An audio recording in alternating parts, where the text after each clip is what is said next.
होतं की जे काही टिप्पणी होते त्यासाठी काय मी इथं आलेलो नाही. मला खऱ्या अर्थानं उद्योजकांना चाकणचा न्याय द्यायचा आहे. उद्योजकांमध्ये जो एक संभ्रम निर्माण झालाय तो आम्हाला दूर करायचा आहे. आणि आता देखील म्हणजे मी गाडीतनं जे उतरत नव्हतो ते एवढ्यासाठीच उतरत नव्हतो. राज्याचे उपमुख्यमंत्री एकनाथ शिंदे साहेब काही सोल्युशनच्या संदर्भामध्ये आमच्या धनंजयजी बरोबर बोलत होते आणि असोसिएशनच्या लोकांबरोबर बोलत होते. एक 2-3 रस्ते असे आहेत की ते जर आपण तातडीनं करू शकलो तर 25% याच्यातनं सगळ्या आपल्याला रिलीफ मिळणार आहे असं मला असोसिएशनच्या लोकांनी सांगितलं. म्हणून मला असं वाटतं की तुम्हाला जशी क्युरियासिटी आहे तसे येऊन गेलेल्यांना पण क्युरियासिटी आहे की नक्की काय होणार आहे चाकणमध्ये. पण सगळ्या उद्योजकांनी ज्या काही गोष्टी मला सांगितल्या त्याच्यामध्ये काही तथ्य आहेत, काही टेंडर झालेली आहेत, काही साईड शोल्डरची कामं करायची आहेत, काही ठिकाणी पार्किंगचा विषय आहे. आता सविस्तर आता शिंदे साहेब देखील VC वर या बैठकीला उपस्थित राहतात, त्यांच्याशी देखील बोलणं झालं. एक चांगला उद्योजकांसाठी दिलासा देणारा निर्णय आम्ही घेऊ आणि नुसता निर्णय घेऊन आम्ही थांबणार नाही. तर याच्यामध्ये जिल्हाधिकाऱ्यांना आम्ही एका कमिटीचा अध्यक्ष केलेला आहे आणि त्याचे आदेश सन्माननीय मुख्यमंत्री मोदी आणि उपमुख्यमंत्री मोदी यांनी दिलेले आहेत. जिल्हाधिकाऱ्यांना एक नोडल ऑफिसर नेमल्यानंतर ज्या ज्या ठिकाणच्या काही समस्या आहेत त्या कशा पद्धतीने त्याचं निरसन करता येईल हे पुढच्या 2 तासामध्ये पुन्हा एकदा भेटून मी आपल्याला सांगेन. परंतु आजची चाकणची परिस्थिती बघितल्यानंतर एका व्यक्तीनं जे माझ्याकडे तक्रार म्हणजे जो ग्रामस्थ आपण म्हणता एकाच व्यक्तीनं तक्रार केली की तो MIDCशी निगडीत विषय नाही आहे. तो PMRDAच्या काहीतरी जमिनीबाबतचा PMRDA आणि त्यांचा वाद आहे.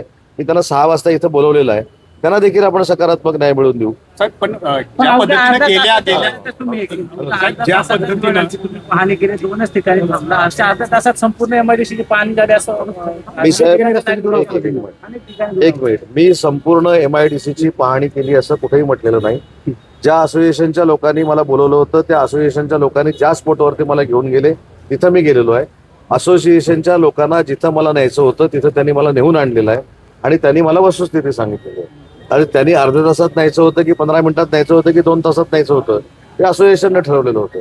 त्याच्यामुळे माझी विनंती आपल्याला देखील हात जोडून आहे की एखाद्याचं राजकीय भांडवल करण्यापेक्षा आपण सगळ्यांनी मिळून म्हणजे लोकशाहीचा 4था स्तंभ असेल, आम्ही असेल, नागरिक असेल, यांना न्याय देण्यासाठी आपण सगळ्यांनी प्रयत्न करूया.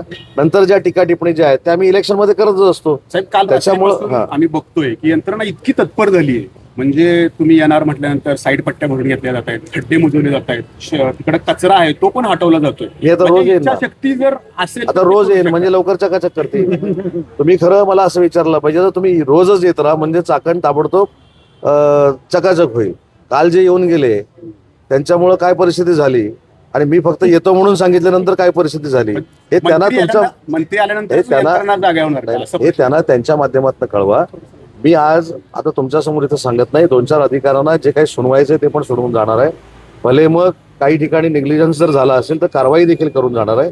म्हणून मी ज्यावेळी पहिल्यांदा तुम्हाला भेटलो त्यावेळी म्हटलं मला जरा थोडं काम करू दे. आता बघून आलो तर अर्धा तास बघून का आला, 4 तास बघून आलो असतो तर मग 4च तास का बघितलं. जे असोसिएशननं मला सांगितलं, जे बॉटलनेक होते त्यांना जिथं मला नेणं आवश्यक होतं तिथं त्यांनी मला नेलं आणि त्याच्यानंतर मला त्यांनी असं सांगितलं की बाकी सगळं प्रेझेंटेशन आम्ही PowerPoint प्रेझेंटेशन केलेलं आहे, आम्ही तुम्हाला दाखवतो.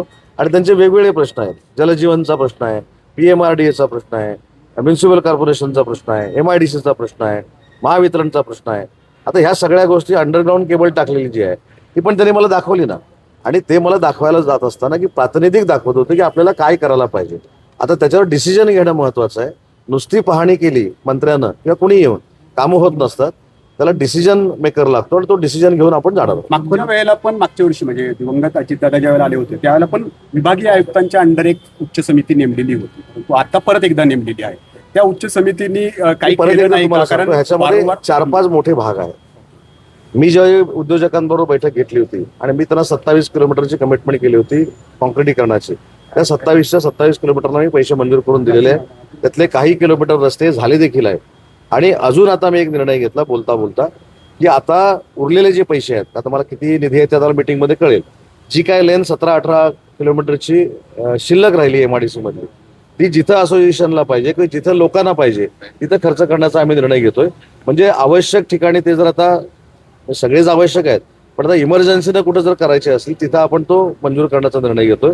आणि म्हणूनच मगाशी मी तुम्हाला एका वाक्यात सांगितलं आमचे स्वतः प्रधान सचिव आलेले आहेत, आपल्या महानगरपालिकेचे सीओ आहेत, PMRDचे प्रमुख अधिकारी आहेत, पोलीसचे प्रमुख अधिकारी आहेत, जिल्हा परिषदेचे सीओ आहेत, आमच्या MIDCचे सीओ ते देखील आलेले आहेत. त्याच्यामुळे आम्ही 100% चाकणकर वासियांना आणि उद्योजकांना न्याय दिल्याशिवाय इथनं हलणार नाही ही भूमिका घेऊनच आम्ही आलेलो आहोत. तुमचं विजन दिसतंय प्रश्न सोडवण्याचं, पण यंत्रणा कमी पडतीये का कुठेतरी? म्हणजे त्याचं उत्तर पण मगाशी मी दिलं. असं जर निग्लिजन्स कोण करत असेल तर त्यांच्यावर कारवाई करू.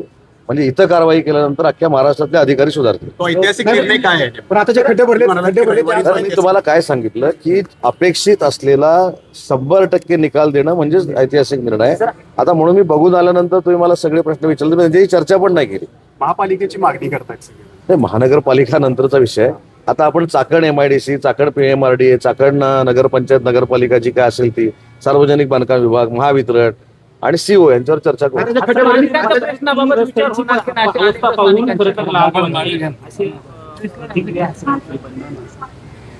साहेब मी काय सांगितलं, तेच सांगते. प्रश्न प्रत्येकाच्या तोंडातनं तोच आलेला आहे, उत्तर पण माझं तेच आहे. आता मला तुम्ही 2 तास जर बैठक करायला दिली तर भविष्यामध्ये चाकण MIDC कशा पद्धतीनं अपग्रेड होईल यासाठीची ही बैठक आहे आणि ती अतिशय चांगल्या पद्धतीनं करू ना. मला ती बैठक तर करायला द्या.